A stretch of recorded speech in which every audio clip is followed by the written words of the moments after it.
lagi dengan saya Dinda dan Guys, nah teman-teman, kita mau sharing-sharing tentang pelajaran. Ayo guys, tanya ke Adin. Adin kok bisa jadi pintar sih? Ya syaratnya ya sholat tepat waktu. Nah terus guys, kita juga harus membantu orang tua, membantu pekerjaan seperti mencuci piring, menyapu, mengepel, menyapu halaman, dan lain sebagainya yang bisa kita kerjakan dalam kehidupan sehari-hari. Nah guys, kalau kita bodoh dan tidak bisa belajar, bagaimana kita akan mengajarkan kita untuk anak kita nanti? Nah, perjalanan kita masih panjang ke depannya. Nah, jadi inti dari ini adalah belajarlah yang rajin dan selalu belajar dan tidak pernah lupa dengan pelajaran yang dikasih oleh ibu guru dan ustadz ustazah. Nah, itu adalah syarat-syarat untuk menjadi pintar dan cerdas teman-teman. Kalau kalian mengamalkannya, insya Allah kalian juga berdoa kepada Allah. Ya Allah, mintalah agar hambamu ini menjadi pintar dan cerdas. Nah, kalau kalian hanya berdoa saja dan tidak berusaha, itu juga tidak akan bisa teman-teman. Berdoa saja tidak cukup. Kita juga harus diamalkan dengan belajar teman-teman. Seperti belajar mengaji, sholat. Nah teman-teman, kalau sholat dan ngaji itu harus diamalkan dari umuran dini ya teman-teman. Nah teman-teman, jadi kalau kalian punya adik yang masih kecil, masih berusia 2 tahun, ayo deh diajak adik-adiknya untuk sholat tepat waktu. Dan karena aku ini udah gede, jadi aku bakal ngajak nanti adik-adik aku kalau udah gede, kalau Rumi udah gede, aku ajak sholat. Karena waktu aku kecil aja aku diajak sholat teman-teman sama papa, dari umuran 1 tahun diajak sholat teman-teman. Dan umuran 3 tahun aku diajarin doa-doa. Dan akhirnya sekarang udah kelas 5, aku udah hafal semua doa-doanya. Makasih ya papa udah ngajarin aku dari dulu. Nah jadi teman-teman, itu adalah kunci rahasia kalian untuk menjadi cerdas. Nah guys, kamu harus belajar kalau ingin menjadi cerdas. Belajar setiap saat. Jika ada guru yang menerangin, kamu harus memperhatikannya dan mengamalkan perbuatan-perbuatan baik setiap hari. Dan jika ada pujian dari orang lain, itu tidak boleh diperbuatkan menjadi irian dan sombong, tetapi kita ikhlas dan berterima kasih kepada Allah Subhanahu wa taala ya. Jadi setiap hari itu kita harus mengamalkan perbuatan akhlak dan akidah kita yang baik. Seperti berbuat baik kepada teman, menolong nenek yang sedang kesusahan, menolong orang tua di rumah, menolong adik, dan membantu orang tua menjaga adik kita di rumah ya guys. Nah jadi kalau kita sombong itu buat apa sih sombong, coba teman-teman, buat apa?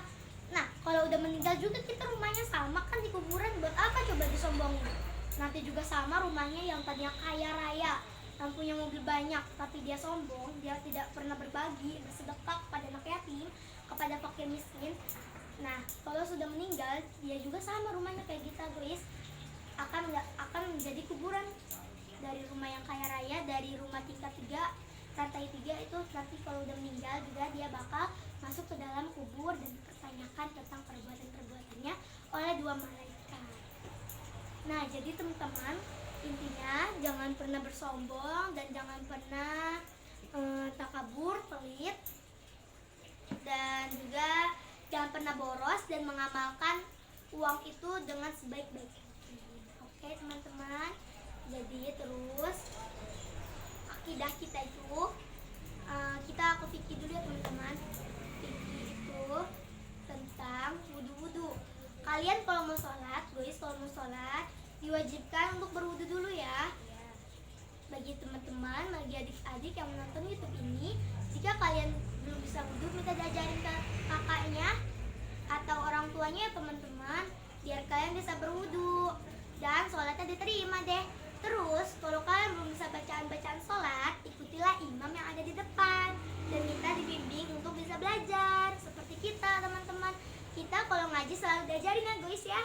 Iya selalu diajarin, iya sama ustadz. Nah jadi dari situlah kita bisa sholat dan bisa mengaji teman-teman. Dan teman-teman, itu adalah syarat-syarat kalian untuk menjadi pintar teman-teman. Itu sih syarat-syarat aku ya teman-teman waktu kecil. Itu sih aku tuh dulu ngejalanin itu teman-teman. Dan akhirnya waktu kelas 1 madrasah aku udah bisa teman-teman. Dan aku juga udah bisa sholat, udah bisa ngaji. haji dan udah bisa membaca Quran dengan murotal teman-teman. Tapi menurutku sih aku bangga dengan kemampuanku segitu, tapi aku juga belum puas dengan kemampuanku segitu. Aku belum bisa mencapai cita-citaku, aku belum bisa naikin haji kedua orang tua. Nah, kalau kita udah bisa naik haji, udah capai cita-cita, udah menjadi orang sukses dan tidak melupakan semua kenangan waktu kecil, itu baru namanya puas guys. Tapi kalau belum puas, belum seperti itu, berarti namanya belum puas. Oke? Guys, tahu nggak arti wudhu itu apa? Apa? Arti wudhu itu bersih dan indah. Teman-teman, kalau masih ada najis itu kalian berwudhu ya teman-teman. Kalau kena liur air, misalkan maaf babi atau lain sebagainya yang haram, itu cuma dipercikan ya teman-teman, dipercikan ke, kalau nggak salah itu dipercikan ke pakaian yang terkena air liurnya. Kalau nggak salah sih teman-teman, aku juga masih ingat tapi agak-agak lupa sedikit karena masih daring kan teman-teman. Dan itu juga pelajaran kelas 1 madrasah dan sekarang aku udah kelas 3. Nah teman-teman, segitu dulu sharing-sharing tentang cara-cara kita untuk mengamalkan perbuatan baik di dalam akhirat, di dalam dunia ini. Karena teman-teman, di dalam dunia ini hanya sementara guys, dan di akhirat itu selamanya. Dan kita akan melewati jembatan Shirathul Mustaqim yang di bawahnya itu ada api yang sangat besar, itu neraka. Nah, jika perbuatan kita di dunia ini tidak baik, nah kita nanti bakal jalannya itu akan memasuki neraka itu. Tapi jika kita tidak baik, kita akan masuk ke dalam neraka itu, jatuh. Tapi kita baik itu tidak akan terlepas teman guys, insya Allah akan selamat. Karena perjalanan orang yang tercela itu, yang suka maksiat, mabuk-mabukan, itu kalau jalan ke Shirathul Mustaqim itu satu langkahnya seperti 1000 tahun intinya. Jadi segitu dulu ya video sharing-sharing kita. Jangan lupa like, comment, share, and subscribe. Assalamualaikum.